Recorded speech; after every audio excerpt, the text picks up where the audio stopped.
Mi nombre es Elizabeth Cáceres y soy profesora de lenguaje y comunicación.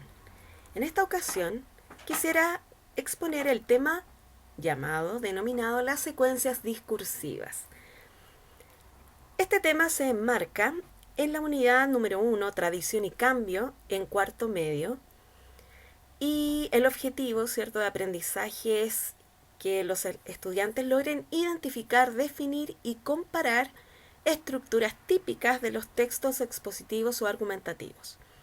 Y la idea es que ellos sean capaces, ¿cierto?, de incorporar en sus propios textos secuencias de tipo narrativa, descriptiva, explicativa, dialógicas y argumentativas.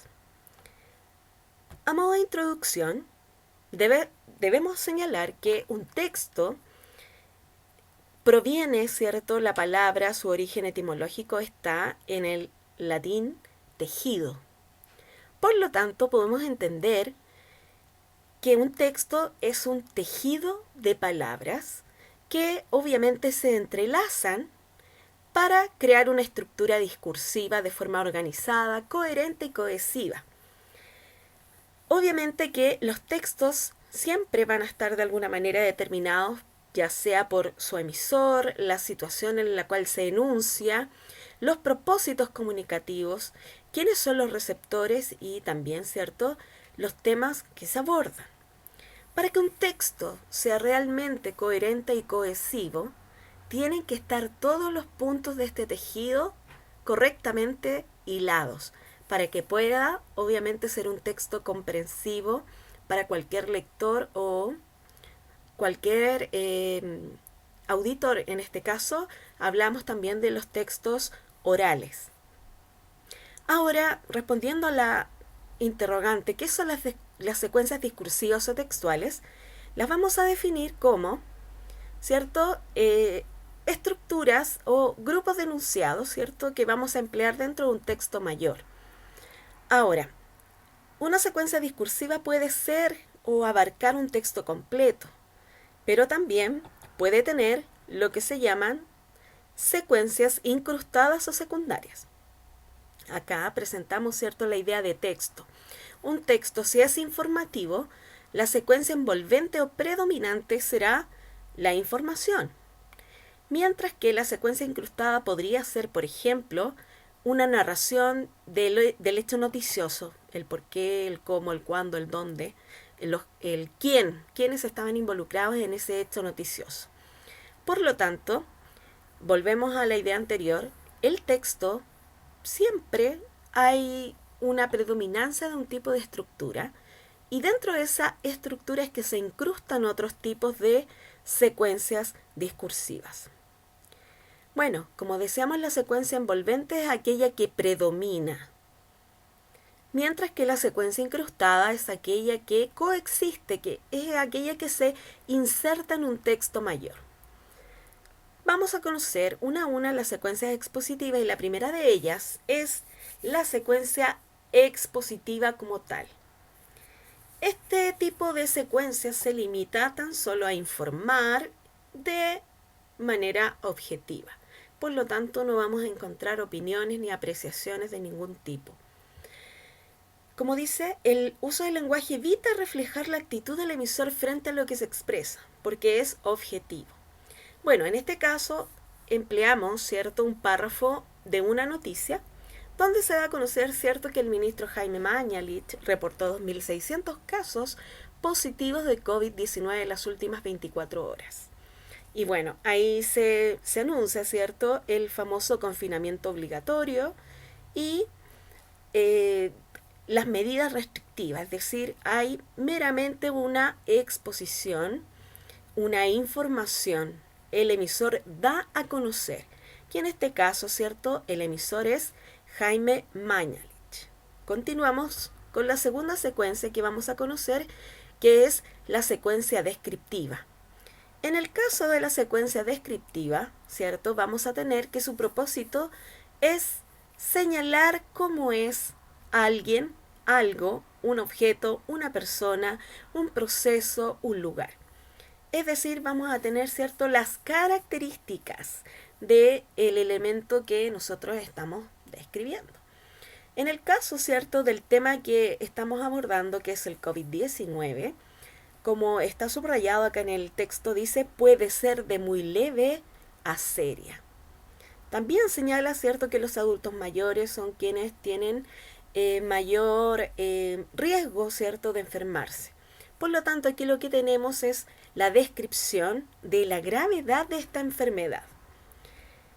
Ahora, esta descripción puede estar incrustada en un texto de carácter informativo.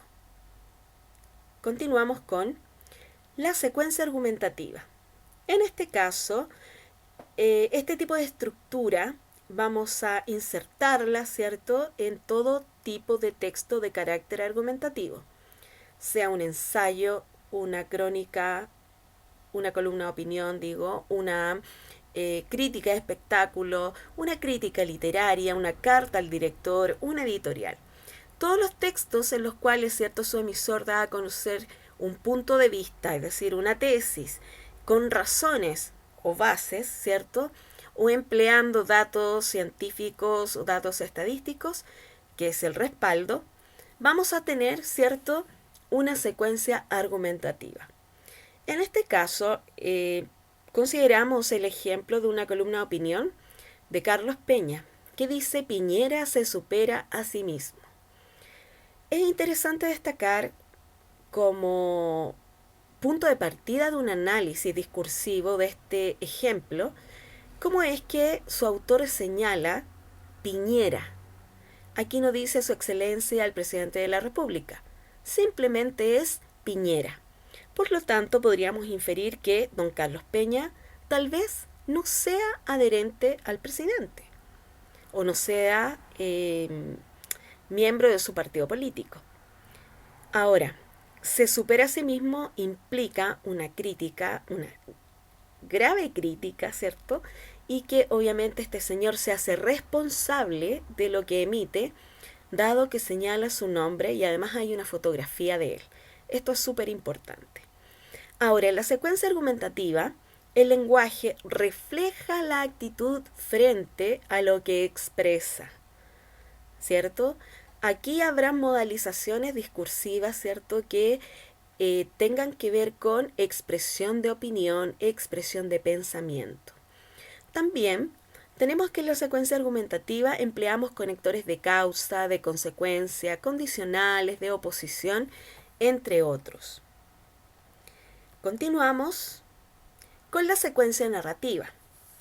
En este caso, este tipo de estructura tiene que ver con todos aquellos párrafos o secciones de un texto en las cuales, ¿cierto?, nuestro objetivo es dar a conocer una cronología o una serie de hechos o acontecimientos. En general, cuando analizamos textos de carácter narrativo, un cuento, una novela, una fábula, un mito, una leyenda, una anécdota, un chiste, ¿cierto?, también vamos a tener que hay personajes, hechos, acontecimientos que ocurren en un lugar determinado. Ahora, es interesante que acá en la secuencia narrativa, ¿cierto?, predominan los tiempos verbales del pasado y los conectores temporales. Es súper importante aquello. Y como podríamos enfatizar diciendo, ¿cierto?, que una secuencia narrativa no solo se presenta en un texto literario de carácter narrativo, puede estar en un texto no literario como una noticia. Yo aquí, ¿cierto?, referí el caso de Fernanda Maciel y nosotros cuando leímos en alguna oportunidad esta noticia, esta información, nos enteramos de quiénes estaban involucrados en este hecho noticioso, dónde ocurrieron los hechos, cómo ocurrieron, por qué, entre otras, ¿cierto?, las famosas preguntas que responde todo texto de carácter informativo. Ahora, la secuencia narrativa se relaciona con el hecho de que el periodista nos cuenta qué es lo que sucede. Entonces, concluyamos que la secuencia narrativa no solo se va a presentar en textos de carácter literario, sino que también en aquellos no literarios. Terminamos ya con las secuencias dialógicas y estas implican, ¿cierto?, que hay un intercambio verbal entre dos o más interlocutores o voces. Es decir, acá en el ejemplo tenemos un fragmento de una entrevista en la cual tenemos preguntas y respuestas. Preguntas de parte del periodista y quien responde, ¿cierto?, es el doctor Ugarte. Y lo tenemos marcado, ¿cierto?, con signos de interrogación. Ahora, la secuencia dialógica puede estar presente, ¿cierto?, en textos literarios. Por ejemplo, en una novela donde hay diálogos de personajes, ¿cierto? En un drama donde obviamente que el diálogo nos permite conocer los hechos o la historia, ¿cierto?, que involucra esa obra dramática.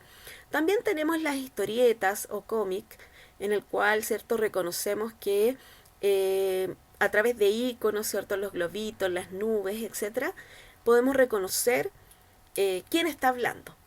Ahora, en la entrevista, como es el caso de este ejemplo, tenemos pregunta y respuesta, y también podemos encontrar la secuencia dialógica en la publicidad, dado que, ¿cierto?, hay una empresa o un servicio que nos ofrece un producto o un servicio, valga la redundancia.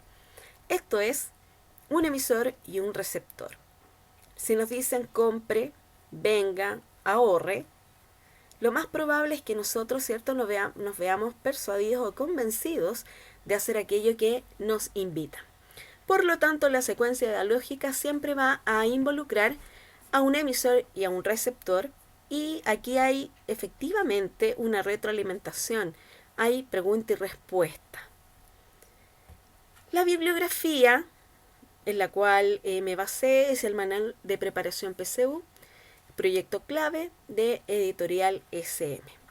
Agradezco su atención.